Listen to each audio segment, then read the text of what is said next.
Eh bien, c'est ce dimanche qu'aura lieu le 53e Super Bowl. Les Rams de Los Angeles vont se mesurer aux Patriots de la Nouvelle-Angleterre. Les Rams ont un titre dans l'histoire de la concession, alors que les Patriots, vous le savez déjà, vont tenter d'en remporter un sixième. Et depuis quelques semaines, en fait, depuis quelques mois, non, depuis quelques années, on tente de départager qui a été la personne la plus importante dans l'histoire de cette dynastie, de cette domination des Patriots depuis maintenant la saison 2001. Et bien entendu que le débat fait rage de plus belle depuis la victoire des Patriots face aux Chiefs, à savoir est-ce que c'est Bill Belichick ou Tom Brady. Permettez-moi d'amener une troisième option, si c'est possible. Il y en a qui vont dire une troisième option. Oui. Et ce n'est pas une option qui a été, ou une avenue, bon, qui a été empruntée souvent dans ce débat. En fait, je pense que ça n'a jamais été fait. Et là, je vais le faire aujourd'hui. Robert Kraft. Oh, là, j'entends certains dire Robert Kraft, le propriétaire. Oui. Je vous rappelle que, bon, oui, tout le monde veut identifier le grand responsable et pourquoi pas Robert Kraft? Son rôle en tant que propriétaire de l'équipe a toujours été effacé. Il y en a même qui ignorent son nom. Et moi, je pense que si on ignore le nom du propriétaire d'une équipe professionnelle, c'est déjà un plus. Pourquoi? Ça veut dire que le propriétaire se mêle de ses affaires, il s'occupe des chiffres et de faire la promotion de son équipe et il laisse le département football à ses hommes de football, ces hommes qu'il a engagés. Son influence sur les stratégies, là je parle de Kraft, sur les stratégies offensives et défensives du groupe d'entraîneurs de Bill Belichick, eh bien, semble inexistante depuis 2001. Mais lorsqu'on prend le temps de regarder l'homme, on s'aperçoit que sa personnalité, il faut bien le dire, a contribué énormément au succès de son équipe. En fait, je pense qu'il a compris son rôle dès le départ. D'autres propriétaires, et je vais en nommer dans quelques secondes, d'autres propriétaires devraient prendre exemple sur lui ou auraient dû dans le passé prendre exemple sur lui. Et certains croient que Belichick serait depuis longtemps à la retraite sans Tom Brady. C'est possible. D'autres estiment que le carrière n'aurait jamais remporté 5 Super Bowls sans la présence de son entraîneur-chef. Ça se défend aussi. Mais tout ce débat, selon moi, sonne faux.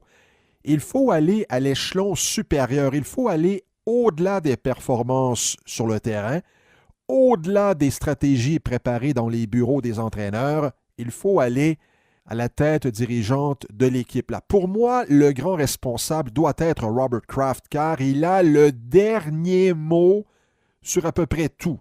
Bon, je ne vais pas dire c'est lui qui décide quand on blitz le carrière adverse, mais c'est lui tout de même qui, en bout de ligne, dit oui ou non pour plusieurs choses. Et il a presque toujours épaulé Belichick dans ses décisions. Est-ce que vous pensez, je vous pose la question, est-ce que vous pensez vraiment que ce sont tous les propriétaires qui agissent de la sorte?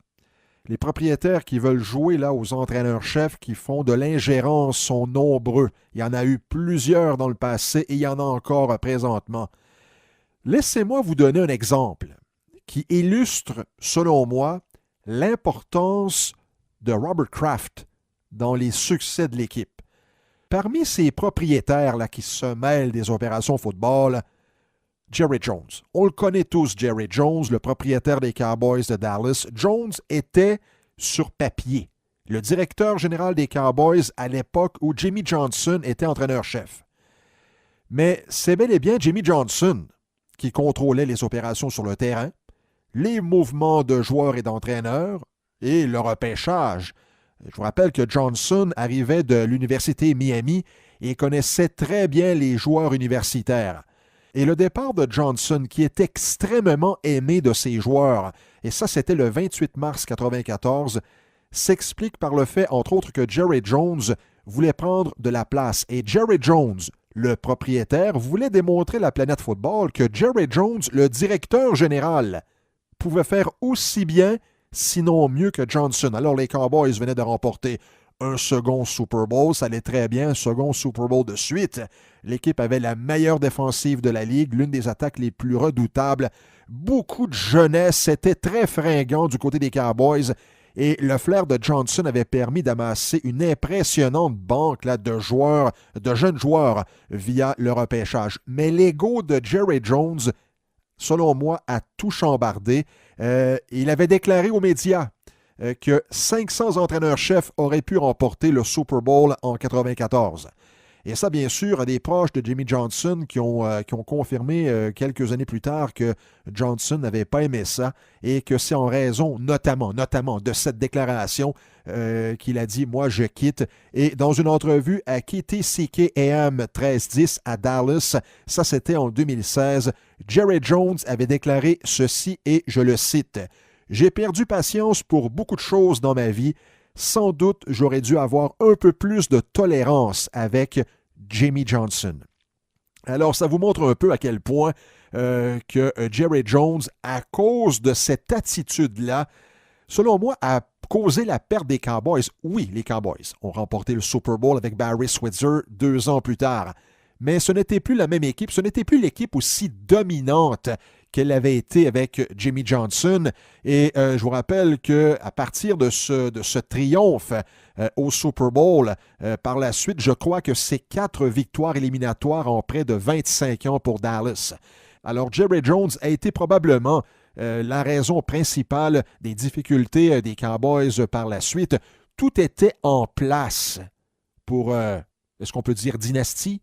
Je vous rappelle, les Cowboys, jeunes, fringants, grosse attaque, très bonne défensive, un entraîneur-chef aimé de ses joueurs qui avait le flair au repêchage. Mettez tout ça ensemble et on aurait pu assister à ce qu'on voit présentement avec la Nouvelle-Angleterre depuis déjà plusieurs années. Maintenant, des propriétaires qui ont compris leur rôle. Est-ce que vous vous souvenez de Eddie DeBartolo Jr.? Lui, il était le propriétaire des 49ers de San Francisco. Lui aussi, il a compris dès le départ qu'il fallait laisser la place à Bill Walsh. Et à l'instar de Jimmy Johnson, Walsh avait un don là, pour dénicher le talent au repêchage. Et si DeBartolo avait joué sur le terrain de Walsh comme Jerry Jones l'a fait avec Jimmy Johnson, je pense que Walsh aurait quitté San Francisco assez rapidement. La famille Rooney à Pittsburgh, la même chose. Écoutez, depuis 50 ans, depuis 1969, les Steelers ont eu 3 entraîneurs-chefs. Chuck Noll, Bill Cowher et Mike Tomlin, c'est tout.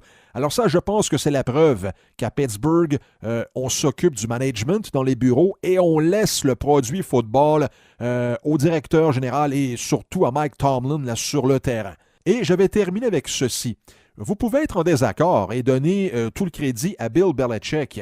Certains diront que seul Tom Brady mérite de recevoir les honneurs. Mais si vous croyez dans la théorie des dominos, le rôle de Robert Kraft est l'élément, selon moi, déclencheur de cette dynastie, de cette domination de la Nouvelle-Angleterre.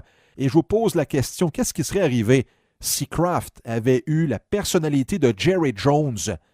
Moi, je pense que l'histoire des Patriots en ce 21e siècle aurait été très différente.